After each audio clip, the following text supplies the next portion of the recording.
Madhya Pradesh BJP की नई कार्यकारिणी के गठन में हो रही देरी को लेकर अब सियासत तेज हो गई है। कांग्रेस ने कार्यकारिणी के ऐलान में हो रही देरी को लेकर बीजेपी पर तंज कसा है। कांग्रेस का आरोप है कि सिंधिया और उनकी टीम को एडजस्ट करने के कारण बीजेपी देरी कर रही है। तो वहीं वीडी शर्मा ने कांग्रेस के आरोपों पर पलटवार किया। वीडी शर्मा ने साफ किया कि बीजेपी में सब बीजेपी के हैं, कोई किसी का खास नहीं, किसे क्या काम देना है ये निर्णय संगठन का है। दरअसल पिछले 5 साल से मध्य प्रदेश बीजेपी की नई कार्यकारिणी का इंतजार किया जा रहा है।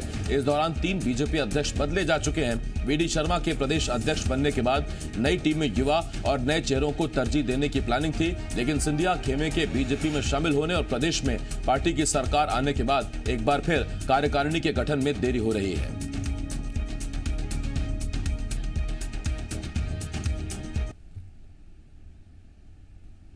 7 सीटें ये हार गए, उनको माइनस कर दिया।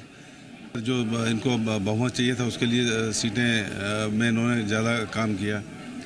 अब इनके यहाँ झगड़े शुरू हो गए हैं। जो सिंधिया जी के लोग कह रहे हैं कि इनके बीजेपी के लोगों ने हरा दिया।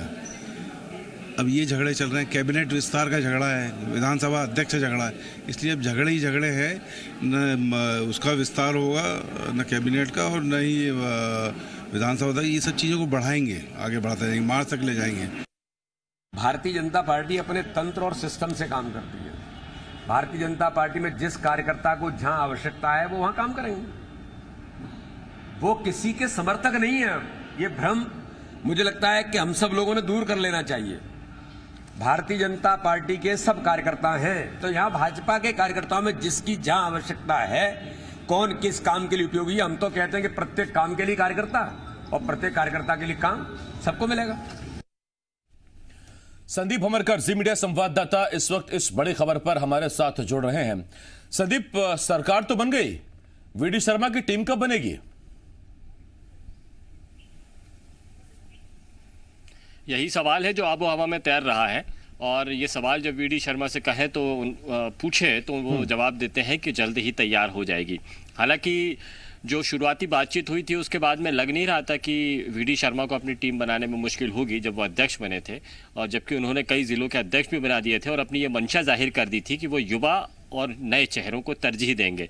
कई ऐसे जिला अध्यक्ष बनाए गए जो अभी तक बीजेपी में बड़ी उम्र के नहीं थे, बल्कि नई उम्र के थे, युवा थे, उनमें ऊर्जा है काम करने की। तो उम्मीद ये की जा रही थी कि जितनी साफगोई के साथ में जल्दबाजी में बिना देर किए उन्होंने जिलाध्यक्षों की घोषणा कर दी, अपनी कार्यकारिणी भी बना देंगे। लेकिन इसके बाद में बीजेपी की सरकार आ गई, सिंधिया बीजेपी में आ गए, और जो सदाए समीकरण थे वो अब गड़बड़ा गए हैं। अब एडजस्टमेंट करना है, और इसीलिए जब हमने पिछले दिनों देखा, चाहे वो कैबिनेट की मीटिंग रही उसमें देर हुई, कैबिनेट की रिशफलिंग हुई उसमें देर हुई, और संगठन में समायोजन की बात हुई तो उसमें देरी हुई। कुछ लोगों को महामंत्री बनाकर ज़रूर एडजस्ट किया गया, लेकिन जो पूरी टीम है वीडी शर्मा की वो नहीं बन पाई है।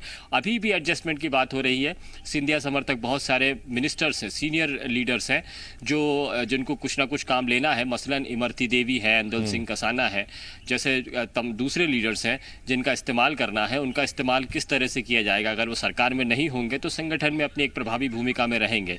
क्या भूमिका रहेगी, क्या जिम्मेदारी रहेगी, ये अभी तय करना बाकी है। इस मसले पर सिंधिया से भी बातचीत होनी है, तोमर से भी बातचीत होनी है, शिवराज सिंह चौहान आखिर में तय करेंगे कि वीडी शर्मा संगठन को किस चलाने में इन लोगों की भूमिका किस तरह से तय करेंगे।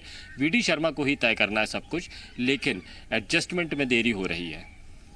एडजस्टमेंट में देरी हो रही है और इसी वजह से लगातार हमको देरी देखने को मिल रही है। संदीप, आपसे अगला सवाल मेरा ये है, भारत की सबसे बड़ी पार्टी, सबसे ज्यादा कार्यकर्ताओं की तादाद वाली पार्टी मध्य प्रदेश में 5 साल से कार्यकारिणी अगर अपनी नहीं बना पा रही है, तो ऐसे में अब चिंता दरअसल पुराने बीजेपी नेताओं की बढ़ रही है कि कहीं ऐसा ना हो कि जो उम्मीद बनती दिख रही हो संगठन में जिम्मेदारी मिलने की, सिंधिया खेमे के बाद कहीं उस पर भी कैंची चले।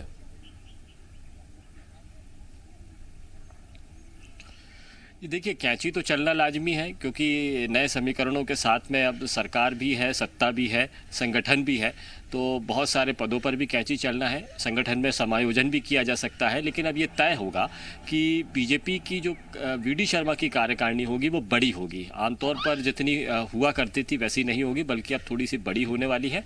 और सरकार में भी संभव ये भी हो सकता है कि बहुत सारे सीनियर मिनिस्टर्स को मंत्री नहीं बनाया जा सके, लेकिन पहली बार के विधायक मंत्री बने रहे, ऐसा भी संभव नहीं है। एक बहुत मैं बड़ा लौट रहा हूं झटका संदीप लगने आपके वाला पास। है, इस बहुत वक्त बड़ी झटका। बीजेपी प्रवक्ता राजेश सोलंकी जी हमारे साथ फोन लाइन पर जुड़ रहे हैं। सोलंकी जी, क्या वजह है 3 प्रदेश अध्यक्ष हो गए हाल के कुछ सालों में, कार्यकारिणी अब तक नहीं बन पाई है? नहीं, अभी का जहां तक सवाल है, जब से विष्णु दत्त जी बने हैं उसके बाद चुनाव था, चुनाव में भी जाना था, सभी कार्यकर्ताओं को लगाना था।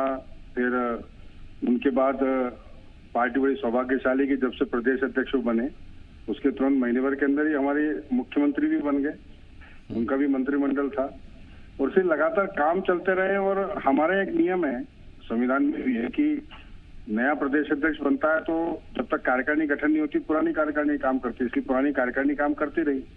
भारतीय जनता पार्टी में कार्यकर्ता ही काम करता है, सोलंकी जी, ऐसी कोई जल्दी नहीं है जी। आपने दो बातें कही। आपने कहा जब से वीडी शर्मा जी अध्यक्ष बने, शुभंकर रहे हैं, सरकार भी बन गई उसके बाद, वो तो शुभंकर रहे हैं, लेकिन जिन कार्यकर्ताओं ने इतनी मेहनत की आपके साथ, वो भी सौभाग्यशाली होना चाहते हैं, उनका भी नंबर आना चाहिए। निश्चित रूप से मुझे लगता है कि ये अब चूंकि सरकार भी का गठन भी हो गया, मंत्रिपरिषद भी बन गया है और चुनाव में भी अच्छी सफलता भारतीय जनता पार्टी को मिल गई है, इसलिए अगला काम मंडलों के प्रशिक्षण वर्ग जो शुरू होने वाले हैं वो भी अब शुरू होंगे। कल भोपाल में 19 तारीख को कोई 500 ट्रेनर्स के हम लोगों ने प्रशिक्षण वर्ग भी पूरे प्रदेश का रखा है, यहाँ पर होने वाला है। उसके बाद मंडलों के प्रशिक्षण वर्ग जब चलना शुरू होंगे उसी बीच मुझे लगता है प्रदेश के पदाधिकारियों की जो सूची है वो जारी होगी और प्रदेश का पदाधिकारी कार्यकारिणी बन जाएगी।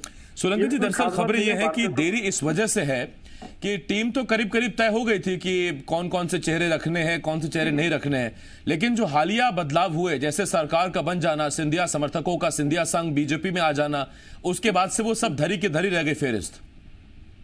नहीं, इसमें देखिए मंत्रिमंडल में भी मुख्यमंत्री का अधिकार होता है। मंत्रिमंडल उन्होंने जिन वरिष्ठ लोगों से सलाह की, उन्होंने सलाह की और मंत्रिमंडल तो शिवराज जी का ही है, इसमें ज्योतिरादित्य सिंधिया जी वगैरह का कोई दखल नहीं। इसी प्रकार से प्रदेश की जो कार्यकारिणी बनेगी, पदाधिकारी जो सूची जारी होगी, वो प्रदेश अध्यक्ष के अधिकार है, लेकिन उनकी हर एक की मानवता रहती है कि सबसे वरिष्ठ लोगों से सलाह करके वो जो घोषित करते हैं।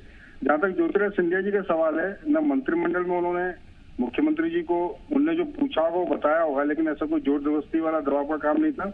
और प्रदेश पदाधिकारी और कार्यकारिणी सूची में तो ज्योतिरादित्य सिंधिया का कोई दखल ही नहीं है। ठीक, मैं लौट रहा हूं इस पर आपके पास। जेपी धनोपिया साहब कांग्रेस की तरफ से हमारे साथ जुड़ गए हैं। धनोपिया साहब, सरकार तो आपकी चली गई, लेकिन नजरें तो आप भी गड़ाए होंगे विपक्षी दल पर। अब यहाँ बीजेपी में स्थिति है, 5 साल से कार्यकारिणी का आता पता नहीं है। सोलंकी जी कह रहे हैं सब्र रखिए, सब कुछ बन जाएगा, जल्दी कार्यकारिणी बन जाएगी। सिंधिया खेमा जब से गया दावेदार भी बढ़ गए हैं, इसी वजह से पेच अटक रहा है क्या? आपका तजुर्बा क्या कहता है? जी, एक बात तो आपको मानना पड़ेगा कि भारतीय जनता पार्टी का कुछ दिनों पहले एक नारा होता था कि हम कांग्रेस मुक्त करेंगे। कांग्रेस मुक्त तो नहीं कर पाए, लेकिन भाजपा जरूर कांग्रेस युक्त हो गई। आज ये हालत है कि जो जीत कर आए हैं लोग, कांग्रेस के लोग तो हैं, भाजपा कौन है? लोगों ने बेईमानी की, बिके चैचन बने हुए गलत सब्जेक्ट है। लेकिन आज स्थिति है कि ज्योतिरादित्य सिंधिया वहीं भारी पड़ रहे हैं। मध्य प्रदेश की राजनीति में इस समय चाहे बीडी शर्मा हो, चाहे शिवराज सिंह चौहान हो, इन सबसे ऊपर व्यक्ति बढ़ रहा है भारी। तो वो पड़ रहा है ज्योतिरादित्य सिंधिया के। उन्हें मालूम है कि ज्योतिरादित्य सिंधिया से 30 साल पुरानी कांग्रेस पार्टी के मित्र हुए, इतने साल कर रहे, तो हमारे कहाँ से होंगे? तो उनको भी गिरा देंगे वो। इसकी घबराहट है, किसी कोई भी निर्णय इंडिपेंडेंट वो नहीं ले पा रहे हैं। और ज्योतिरादित्य सिंधिया के दबाव के कारण उनके लोगों एक गुट बन गया है। जो भारतीय जनता पार्टी कहती थी हमारा गुट नहीं होता है, अब गुट बन गया है। मंत्री कोटा फिक्स हो गए वहां पर, शिवराज जी के अलग हो गया, दूसरे लोग अलग हो गया, लेकिन ज्योतिरादित्य सिंधिया का अलग हो गया। तो आप इससे अंदाज लगा सकते हैं। धनोपिया साहब, वैसे सोलंकी साहब के सामने मजबूरी ये है, या बीडी शर्मा साहब के सामने मजबूरी ये है कि इनके यहाँ जो कार्यकारिणी होती है वो जंबो कार्यकारिणी नहीं होती है। आपकी तरह उपाध्यक्ष बना दिए कई दर्जन भर, महासचिव हो गए, सचिव हो गए। लोग नहीं है इनके पास भाई, कहाँ से जम्मू बनाएंगे? लोग ही नहीं है इनके पास। धक्का मुक्की इसलिए नहीं होती, लोग ही नहीं होते हैं। कारण ये है कि इनके यहाँ मलाई खाने वाले लोग होते हैं ना, सब अपने अपने जितने भी लोग सरकार बन जाती है, बस एज के प्रकार ठेके लेना, रेत खनन करना, खनन माफियाओं का काम करना, प्रॉपर्टी ब्रोकर का काम करना, मिलावटी काम करना, खाद माफियाओं। धनोपिया साहब, मैं लौट रहा हूं आपके पास। सोलंकी जी हमारे साथ बने हुए हैं, बड़ा दिलचस्प है। हम सोलंकी जी सवाल पूछ रहे हैं कि लोग इतने हैं, किस किस को एडजस्ट करेंगे? धनोपिया साहब कह रहे हैं लोग ही नहीं है। संदीप भमरकर हमारे साथ जुड़े हुए हैं। संदीप, आप कोई सवाल पूछना चाहेंगे धनोपिया साहब से या सोलंकी जी से? सोलंकी साहब से सवाल जरूर रहेगा कि ये तो तय है कि एडजस्टमेंट करके ही आपको चलना पड़ेगा, आप भले ही उसको बयानों के तौर पर स्वीकार ना करें, लेकिन जो लोग आपके बीच में आए हैं, सरकार छोड़कर आए हैं, उनको आपको एडजस्ट करना पड़ेगा। एडजस्टमेंट में इतनी देरी हो रही है कि उनको भाजपा में क्या काम दिया जाना चाहिए, कितना दिया जाना चाहिए, ये मैं सवाल इसलिए कर रहा हूँ आपसे कि जब मंत्रिमंडल विस्तार हुआ तब भी देरी हुई और मुख्यमंत्री को यह कहना पड़ा कि विष तो शिव को पीना पड़ता है, और विद्रोह हमको देखना पड़ा कि जब ये अजय बिश्नोई जैसे और दूसरे तमाम लीडर्स को ये कहना पड़ा कि इन लोगों के आने की वजह से कहीं ज़मीनी कार्यकर्ताओं को किनारे ना करना पड़े। तो ये मुसीबत तो आपके ऊपर है कि अगर सिंधिया समर्थकों को एडजस्ट करना है तो आपके जो मुख्य धारा के कार्यकर्ता हैं, नेता हैं, उनको कहाँ समायोजित किया जाएगा, तो ये मुसीबत तो आपके ऊपर रहेगी ही।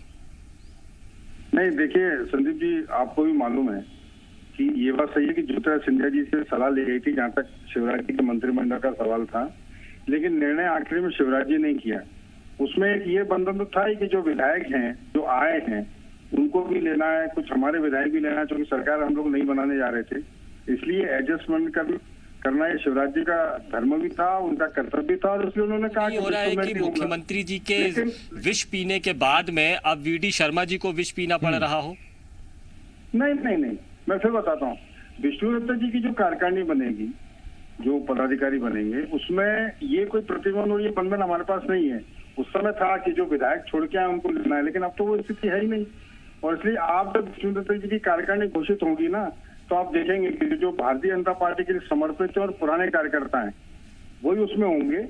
और ये बात अलग है कि जितने वरिष्ठ यहाँ के नेता हैं उनसे सलाह मशवरा तो होता है, वो विष्णु दत्त जी भी करेंगे, लेकिन जो पहले से काम करते रहे वरिष्ठ हमारे पुराने कार्यकर्ता हैं, वही लोग निश्चित रूप से विष्णु दत्त जी की कार्यकारिणी में होंगे। देखिए सर, दिवाली तो बीत गई, मिठाइयाँ बहुत हो गई, अब शायद विष पीने की बारी आ गई है। अब देखते हैं उसमें मंथन में क्या निकलता है, हलाहल निकलता है या अमृत निकलता है, वो देखना होगा। बहुत धन्यवाद आपका धनोपिया साहब। इतना अच्छा जीत है, उसको जश्न तो मनाने दीजिए। जी, सोलंकी साहब बहुत धन्यवाद आपका। धनोपिया साहब, संदीप जी बहुत धन्यवाद आपका।